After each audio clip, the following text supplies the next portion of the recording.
put your life on the line for your brothers and your sisters and your families, and you do it in your home community, I want to say thank you. And I also want to let you know that I believe that if there's something that you need for your families, that you need to let us know. I've found many times people can't do their job with excellence if there's a crisis at home. I've been working to get raises and better salaries and retirements for all of our law enforcement officers that are at the Department of Homeland Security, because I recognize that if you're having challenges at home financially, providing for your family, working overtime to make ends meet, trying to buy a house and put food on the table, it's very difficult to focus on your job and to do it with excellence. We want to take care of our families.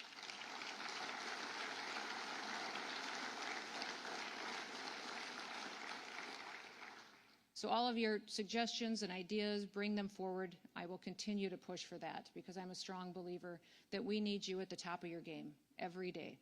And that means that your family needs to be right beside you, happy, healthy, and whole, and that God can continue to protect you and protect them and make sure that you have a chance at the American dream too. So with that, why don't we open it up to some questions? I know some of you may have some prepared and some of you may just thought, hey, I've always wanted to ask her this. You sure can. Secretary. Yes, sir. Rob Noseda. Yes. Thank you so much for coming. What a blessing it is to have you here. Oh, thank you. Given our current state in Chicago, we understand we have no qualms about the sanctuary law enforcement, but more of a targeted response. I think the hearts and minds of a lot of, I'm a great grandson of Mexican Polish immigrants. A lot of people, they just, when you go after, for lack of a better term, the tamale lady, it kind of like, they've been there 30 years, they're not causing trouble as opposed to the criminals you just mentioned. Right. I think that needs to be the focus in Chicago, and more strategic planning that needs to happen similar. I think Tom Holland is suited for that as a former New York cop. Yeah, no, I think that's great advice. I don't know if you guys heard that question, but he talked about targeted enforcement, and Rob was saying how it's much more effective in a lot of, especially these sanctuary cities, where we can work on targeting those individuals who have a criminal history besides their legal status that may be in violation of their visa or work permit, but that we work on those and make sure we're going out and doing that with the local law enforcement as much as we possibly can. And that is something that we are going to continue to do and make sure that we're focusing and prioritizing those individuals and make sure that we're addressing the public safety threats there. Thank you. Yes, sir. Tax-free pensions for retirees, law enforcement, and I think that'd be a good fit. Okay, let me visit with him about it. That'd be great. Well, we're talking about doing some other tax benefits for other, so that may be something we could wrap into that conversation. Great idea. Perfect. Yes, sir. Good afternoon, Madam Secretary. My name is Chris Callaghan. I'm the Vice President of San Francisco Police Officers Association. First of all, I just want to say thank you for recognizing major cities and all of our police unions here across the nation. It means a great deal for you to be here today, so thank you for that. My question, local officers have increasingly been on the front lines of Homeland Security, yet we are still funded and staffed like a city responsibility, not a national one. How will DHS ensure local agencies aren't carrying federal priorities on local budgets and with local staffing? So you maybe have some challenges in San Francisco just because of your state laws and local laws that may, although you've got a mayor that works with us very well. That's great. He probably doesn't want me to talk about it a lot, actually, Please do.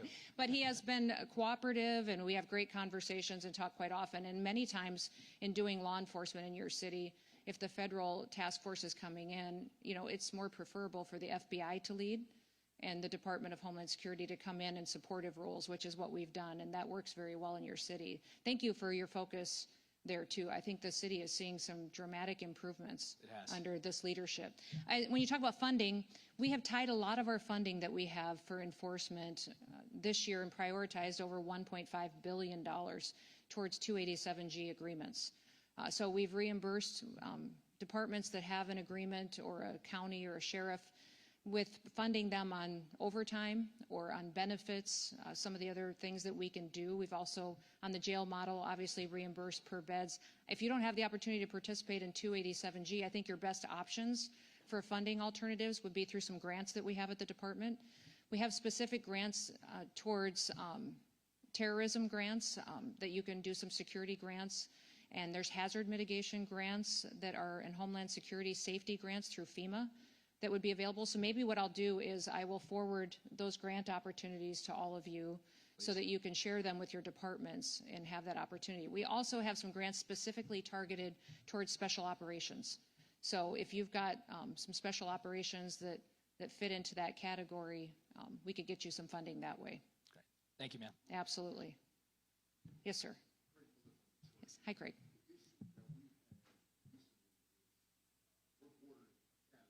Yes.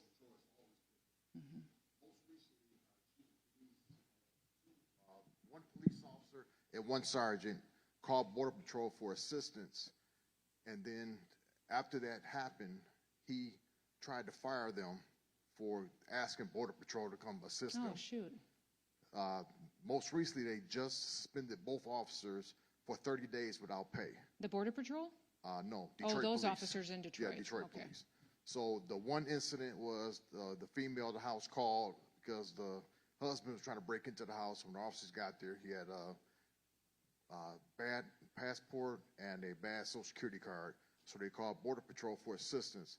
They ended up taking him to jail because he had a warrant outside the city of Detroit. The second one was, it was a traffic stop. The fingerprint reader wasn't working, so they called for them to bring theirs over there, and the person had a warrant also. So both officers got suspended without pay for 30 days. So did the officers that did the arresting, was that the Detroit officers that did it, or did the Border Patrol? Border Patrol ended up arresting them Did they? because one had an out the city see. warrant, and Yeah. the other one had other information that Okay. That's get- one of the get things right. that I think a lot of citizens don't necessarily know is that CBP and ICE are law enforcement officers and do enforce other crimes that have been committed. But if we can be advocates for those law enforcement officers, we certainly will. And maybe we could come up with some kind of an agreement that would allow those officers to still be able to call on Border Patrol for backup and assistance when they need it. I hate to put them in a situation where now the officers in Detroit, when they need help and need assistance, that they can't call on Border Patrol when they might be the closest asset. So maybe I'll get some contact information from you and see what we can do to work out an agreement with Detroit on being able to call on Border Patrol with some guidance on how those interactions will work. Okay, thank you. You bet. Thank you. Good afternoon, Madam Secretary. My name is Don Famuina, and I represent the State of Hawaii Organization of Police Officers. First of all, I would like to extend our sincerest aloha and mahalo for all that you and your administration are doing. Given Hawaii's status as a major international gateway, how is DHS balancing the current administration's strict zero-tolerance border policies with the unique reality of Hawaii's isolated geography and its dependence on international tourism? Yeah, you do have some unique situations for us, and I hope that we've worked well with you. We have a presence in Hawaii, where you wouldn't necessarily see a large ICE presence doing immigration enforcement. More of what we are pursuing in Hawaii would be through our TSA officials, and then also we have CBP there, of course, because of all the travel back and forth and individuals. CBP is the largest law enforcement agency that we have, one of the largest in the country, and it does all traveler information internationally, and so I'm sure that you're interacting with them quite often. So we don't, as far as targeted operations, you may see a presence in Hawaii if we know specific individuals there. And we are tracking and have signed security agreements with other countries. I think since I've been Homeland Security Secretary, we've signed 27 different security agreements with other countries to share information with us. If they have a dangerous individual that they think maybe has traveled into the United States, we will share those databases with each other. They share theirs with us so that we know when some of these individuals are coming into the country. And that may be, I'd say, the vast majority of the interactions you'll see in Hawaii. If you've got some suggestions for us or experience, I'd sure love to hear. We'll definitely do that. Mahalo. Mahalo. Yes, sir. Hi, my name's Jeff Wader. I'm the proud president of the Rochester Police Locust Club, located between Buffalo and Syracuse, and just a shameless plug, go Bills. Yeah, that's right, good. So I used to have, my TFO is 728 officers. Okay. I'm currently down to 594. And I had 2 more come in the other day that they're retiring. And we have a very, very difficult time retaining our members, but also hiring. And I know this is a issue throughout the country, especially in larger communities. My question to you is the federal government and or the Trump administration, are they able to provide bonuses for retention and bonuses for hiring incentives to start building back our staff? I don't know if we do for local and state law enforcement agencies. We have been doing that at our federal level with our departments, CBP and ICE. We have done that. We also, I put in the budget request a 10% increase for all of our federal officers. I wasn't granted that, but we're gonna get there hopefully in this next budget round. I will look to see what latitude we have to do that. We'd have to do it in a way of grants with restrictions that it could only be plugged into salaries and bonuses. I think, you tell me, we've done a lot of hiring bonuses. And for me, it is just as important to do retention bonuses. I think it must be extremely discouraging for officers who've served for years to see other individuals hired with a huge hiring bonus while they've been showing up and been dependable and been doing the work day after day and not see that. So it's one of those things that we're working on in our department as well. Thank you. And just a side note to that is that we're seeing things now where officers will buy 3 years worth of military time and they do 17 years and they walk out the door at 20. That's so they're right. not even doing their full 20 anymore. They just want to get out. So That's right. whatever we can do to help retain them and Hang on to them. Did you lose most of your people through retirements and early retirements like that? yes. Yeah. Since 2020, we had our riots and our protests. Our projection right now is by 2030, 54% of my membership will be eligible to retire. Okay. And they're projecting that we'll be down to 500 officers at that point. See, and that's our challenge at the federal level too. We've got Secret Service is under my department, and we see that though through other federal agencies that we've got the next 2 or 3 years a high number of retirements coming our way. We've done huge recruitment drives, and we've hired a lot of new officers, but we also need to hang on to them and make sure we're taking care of the ones that are with us. All right, let me look at that. Thank you very much. Thank you. Yes, sir. Hey, good afternoon, Madam Secretary. Thank you for afternoon. taking the time out of your busy schedule to answer our questions. My name is John Crystal. I'm a captain with the Newark Police Department and the president of the Newark Police Superior Officers Association. Question here is, how does the Department of Homeland Security foresee the current Trump administration reconciling federal policies with state policies in referencing to the sharing of information by local and state agencies when it comes to illegal aliens wanted for crimes? Mm-hmm. Some of our sanctuary states, just like New Jersey and Newark, they've implemented policies, executive orders, introduced legislation barring cooperation with the Department of Homeland Security with sharing of this information. Yeah, I was disappointed to see that come out of New Jersey. It's been hard to see that. We've seen several states and governors stand up and say that they were going to stop cooperation and make it illegal to partner with us. One of the things that we need to do a little bit more is highlight how our 287G agreements can be flexible and can work differently. I'm coming to meet with a lot of the New York State sheriffs here real soon and get some ideas from them on ways that we can have informal agreements if necessary to do that. There's also, I found that a lot of sheriff's departments, smaller departments, don't necessarily have the technology they need as far as retina scanning or databases that feed into the federal systems. And if we can help with some technology funding and get that into these departments, it would help us on the national scale, the federal scale, but also help you guys be able to get people logged into the system, and at least we would know where these bad actors are. Even if there's not much cooperation going on as far as honoring our detainers or cooperating with us, at least if we know where these criminals are, we can still be aware for when they're released on the streets. But for us, our preference is to always figure out a way that we can work together. On enforcement operations, at least to be able to have local law enforcement provide backup or respond should we need officer assistance. Beyond that, it'd be great to have these communities honoring our detainers. But I will continue to go talk to these governors, have conversations with leaders and state legislators to see what I can do to push back on some of this legislation we're seeing. All right, thank you very much. Oh, by the way, another question. Are you religious? Because you're the answer to all my prayers. There we go. I am, sir. And who knew? Oh, gosh. Good deal. You're going to have to top that one. I don't know. I don't know. I don't That's know. a tough act to That's follow. Right. Let me He tell you might be something. my favorite. New York's always hard to follow. That's right, it is. Guys, okay. I'm Sergeant Walcott. I'm the Chief Steward with the Memphis Police Association for Memphis Police Department. Well, look at you. You guys have been rock stars. Woo! Y'all have been rock stars helping us out. So I don't get this up a little higher. Firstly, everyone in this room knows that Memphis has statistically been one of, and in some years, the most dangerous city in the United States. The federal support that our department has received since September of 2024 has been nothing short of a miracle. Our crime rates are much lower when compared to the same exact months the preceding year when we had no help.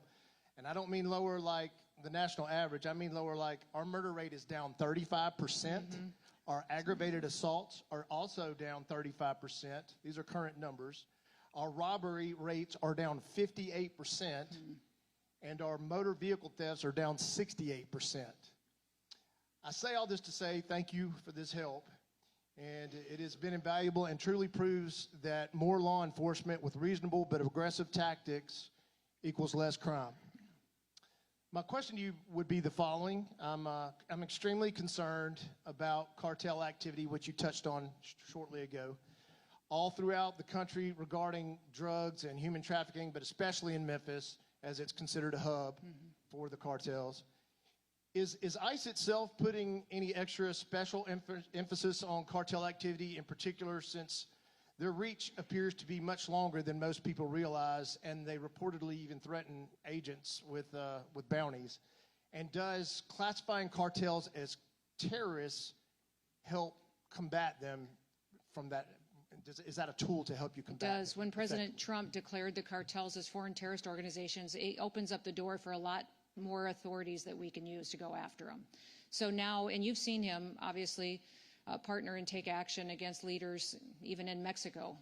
And that is just the start of the operation that we are undertaking as the Trump administration. Listen, what happened under the last administration, by having that open border, it allowed the cartels to get rich, to grow, to become, they had unfettered access, and their ability to make money was compounded over and over and over again. They could do whatever they want with the human trafficking and drug trafficking. So they are extremely, extremely wealthy and strong and sophisticated in the technology we see them using against us, and their ability to operate in cyberspace as well, and then with how they're using drones to bring drugs over the border now, and tunnels that are almost like pipelines where they're not even large enough to shoot people through, but they are enough to get drugs through. So we have all kinds of new challenges, and that's why President Trump is undertaking going after the cartels by addressing it from the Western Hemisphere.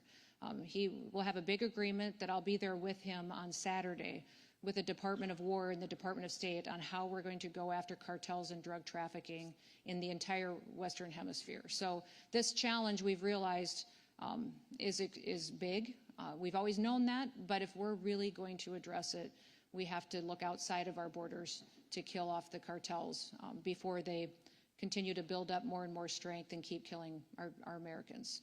But you guys have done what, I think everybody in the room wants to grow up and be Memphis for what you did. But I would say that the work that happened, just so everybody knows, what happened in Memphis was their mayor was willing to work with us, who is a Democrat, was willing to partner with the federal government, and the resources and dollars that went in were not just from the Department of Homeland Security.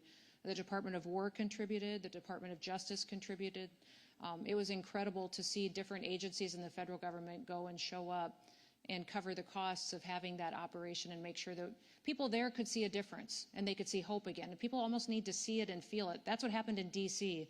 when we did the D.C. operation. Is it took a few weeks for people to realize and feel the difference of what it was like to be in a city where you could walk down the street again, where you could go have dinner again. You didn't have to worry about your car being carjacked if you wanted to go out for dinner that night.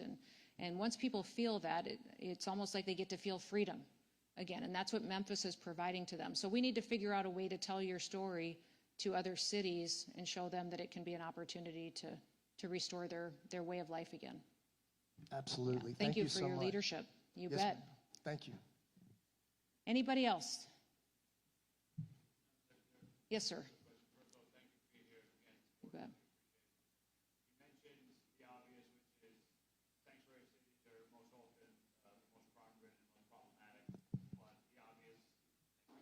But the obvious difficulties and implications of having the sanctuary city laws and the states not supporting the feds and things like that.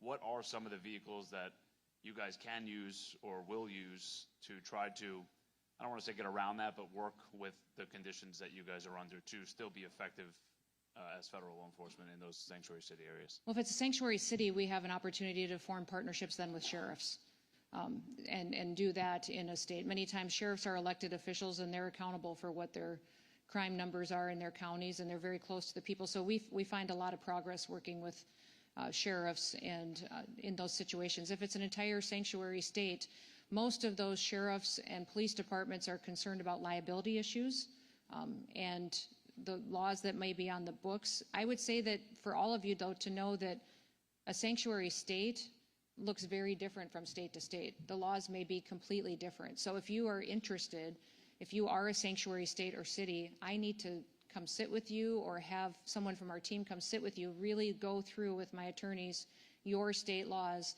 and see how we could still work together and not have you live in fear of being punished or being held criminally liable for not abiding by those sanctuary laws. We can challenge them, and the federal government and Department of Justice is going to be challenging sanctuary states and laws. In fact, today in the House Judiciary Committee, they're marking up a bill in Congress that would ban sanctuary cities and states, that would use the supremacy clause.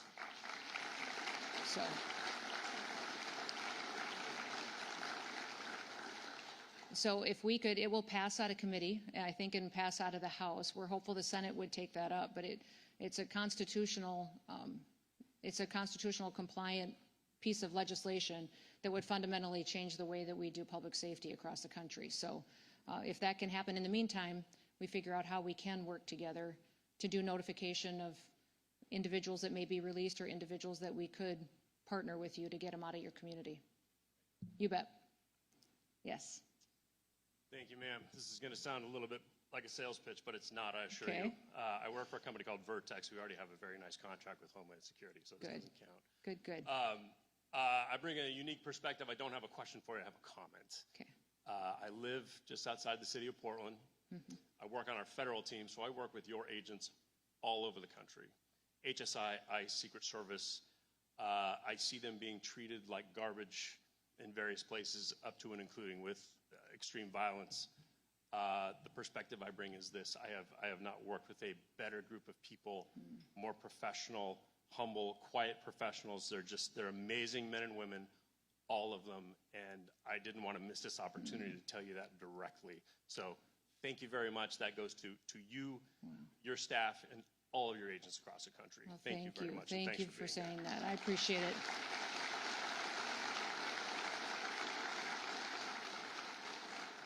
I will let them know that you said that. That means a lot to them. They face some challenging times. They have a lot of good days too, but they're just trying to do the right thing and make sure that we're doing the job and upholding the oath that everybody took when they signed up for law enforcement. So, well, thank you, everybody. Thank you for letting me be with you. You have a fantastic meeting. Thank you for your leadership. Thank you for coming to this conference and spending some time together. I hope you get some fellowship. From what I understand, cops are pretty good at that.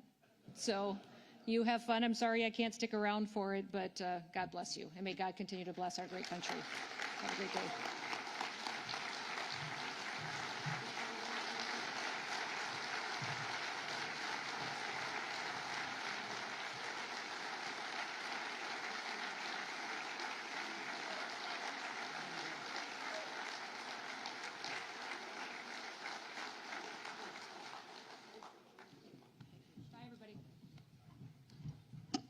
Hey guys, just take your seats until we get into the motorcade, and then we're going to take a break.